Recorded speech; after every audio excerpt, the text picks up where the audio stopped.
I'm here in the, I think we're in the digital resilience, is this the area we're in? And tracked down our guest, Marco Tisler. That's correct. If I get in the name correctly. But I want to talk about assurance, specifically in terms of how assurance provides the kind of a missing element, if you will, that many people may not realize in terms of AI and operations. We talk about many benefits, but don't always talk about how we're going to get that done.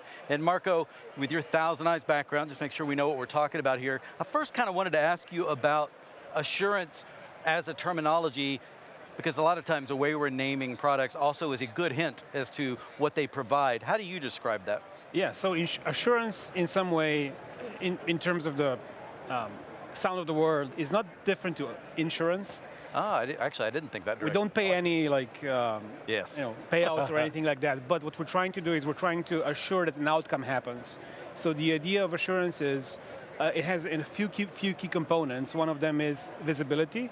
So how can we make sure that a policy or an outcome that the network is supposed to deliver is actually going to happen and it's happening? Okay. And if it's not happening, why is it not happening and how can we adjust the path?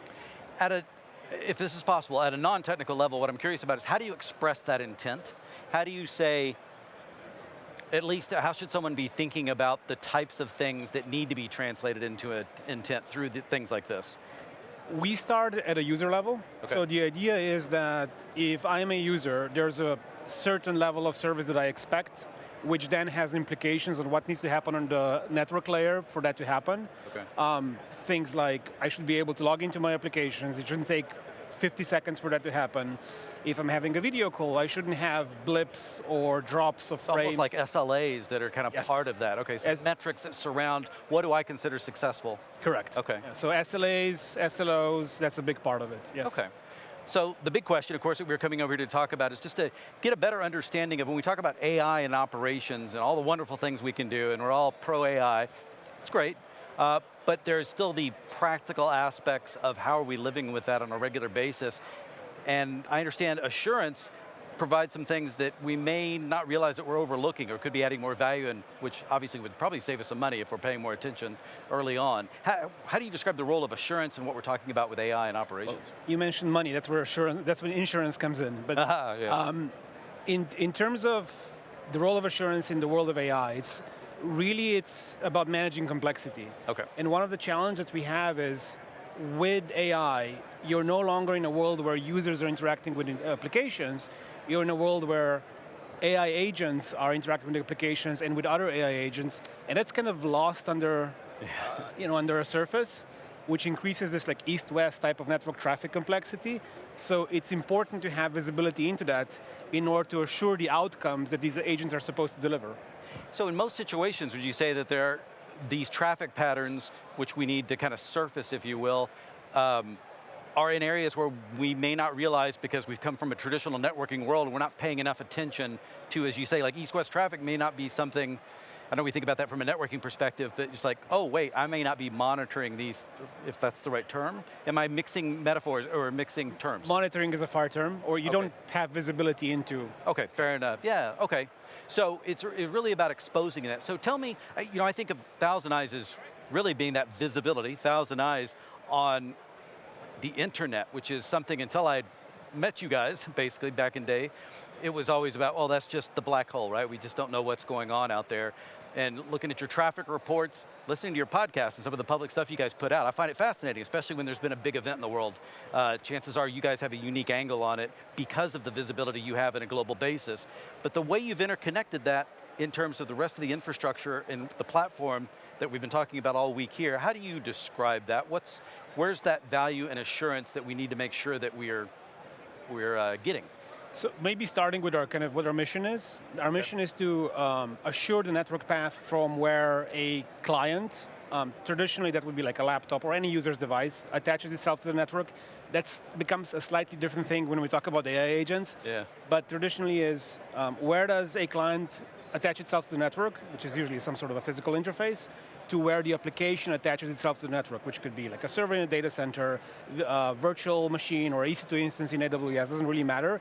Everything in between is what we provide visibility into and we want to assure. Now, traditionally we started with the unknown network because that was the biggest problem at the time. Like you said, that's the black hole.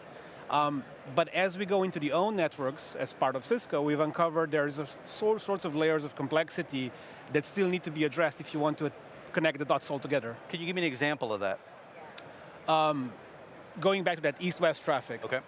that might be traversing a given router or a switch inside the network, how does that affect your path towards an application hosted in AWS, for example? Because that's where the drops in traffic that are affecting your users might be coming from your own network, but you might not be aware of it. Yeah.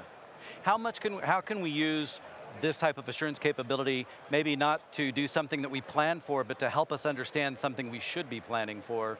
Because it feels like this is about providing visibility to things that we haven't paid enough attention to. So I guess I'm curious about where that goes going forward.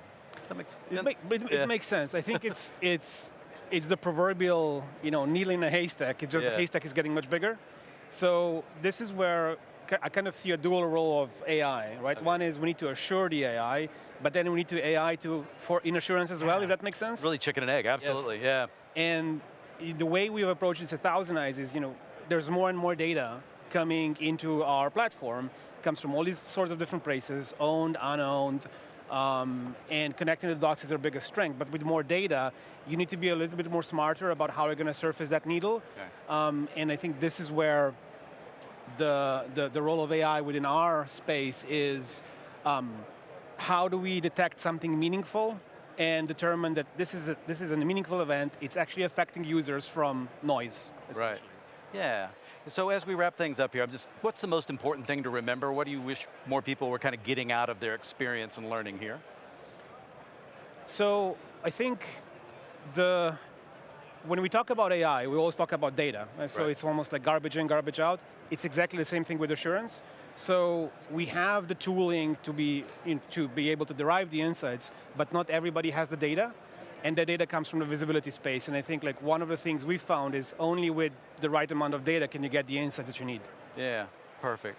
Well, Marco, I appreciate your time today. Thank you very much. You guys provide some incredible missing components that I just love how it all starts to come together, and it really feels like it this week. So with that, come check this out in the digital resilience area. There's actually multiple assurance stations hitting on different aspects, and so you do have a way to make sure you're getting the answers that you need.